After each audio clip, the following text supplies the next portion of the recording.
Hello, ladies and gentlemen, here in Brussels for Brussels Diplomatic.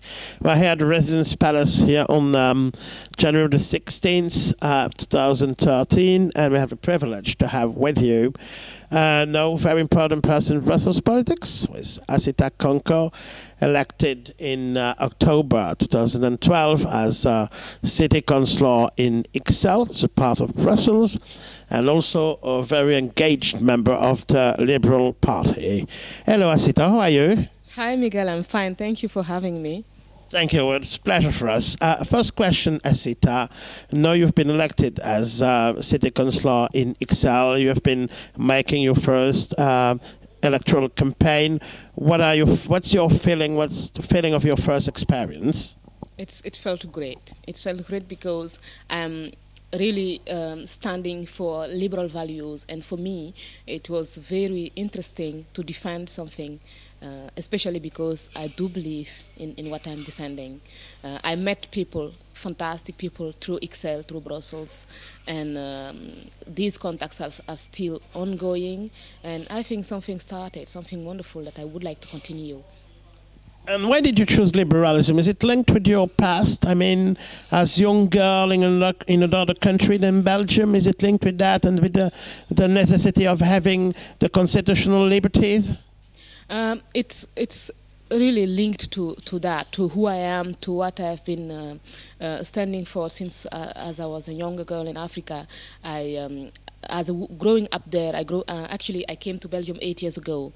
I was born and raised in Burkina Faso. So growing up there as a girl and being confronted with a situation where women were allowed to do less than men, we had more duties and less rights. That was a fact. The theory is very different from the reality, and I was confronted with that. And as a citizen, I noticed we had to fight also for freedom of speech, for human rights, for all kinds of things. When I arrived in Belgium, the first thing I did, because I'm politically really engaged, I need to be linked to a movement, is to go out and look for a political party. And I found the MR, the French liberals. And I thought, okay, this is what they're defending is what I'm also standing for, and that is how I realized this is actually called liberalism, to believe in the potential of human beings, to expect the same things from everyone, the same input anyway, and also to believe in the dreams for the future. And how do you see the future of liberalism? Because, 2008 we had a financial crisis, and some people make confusion between liberalism and an economical system, which is capitalism. And do you see differences, or do you see the future of liberalism in another, economical system? I think it's not. It's a wrong idea to make a confusion between liberalism and economics. It's the liberalism that I'm standing for, and the way that I see it is more about the human beings. As a human being, that you are seen as an individual who have the same rights as all other human beings on earth. That we are seen as people who have not only one identity, but a plural identity, like Amartya Sen very brilliantly described it in Identity and Violence, for example, so that we cannot lock someone in the state of gender or in the color of his or her skin or a social position, but more really seeing you with the same eyes as I would see someone else. It is the basic of liberalism, not to be confused with economics. And in Brussels, it's very important.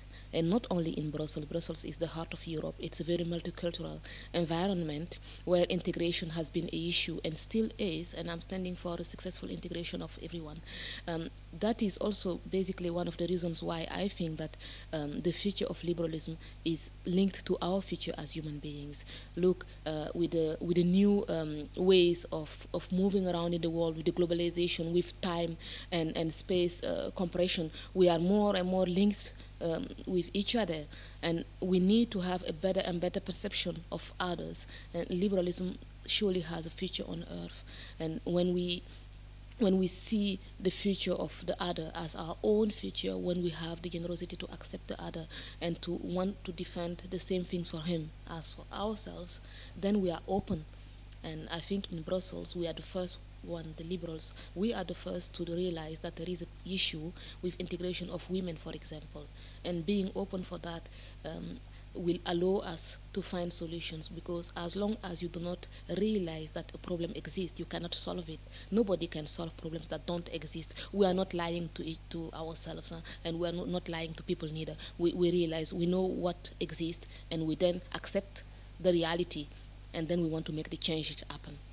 I know you always found your inspiration as a young politically engaged woman into the life of Margaret Thatcher, who's become a very important prime minister in the 70s till 90s in the United Kingdom. What is for you inspirational in the life of Margaret Thatcher?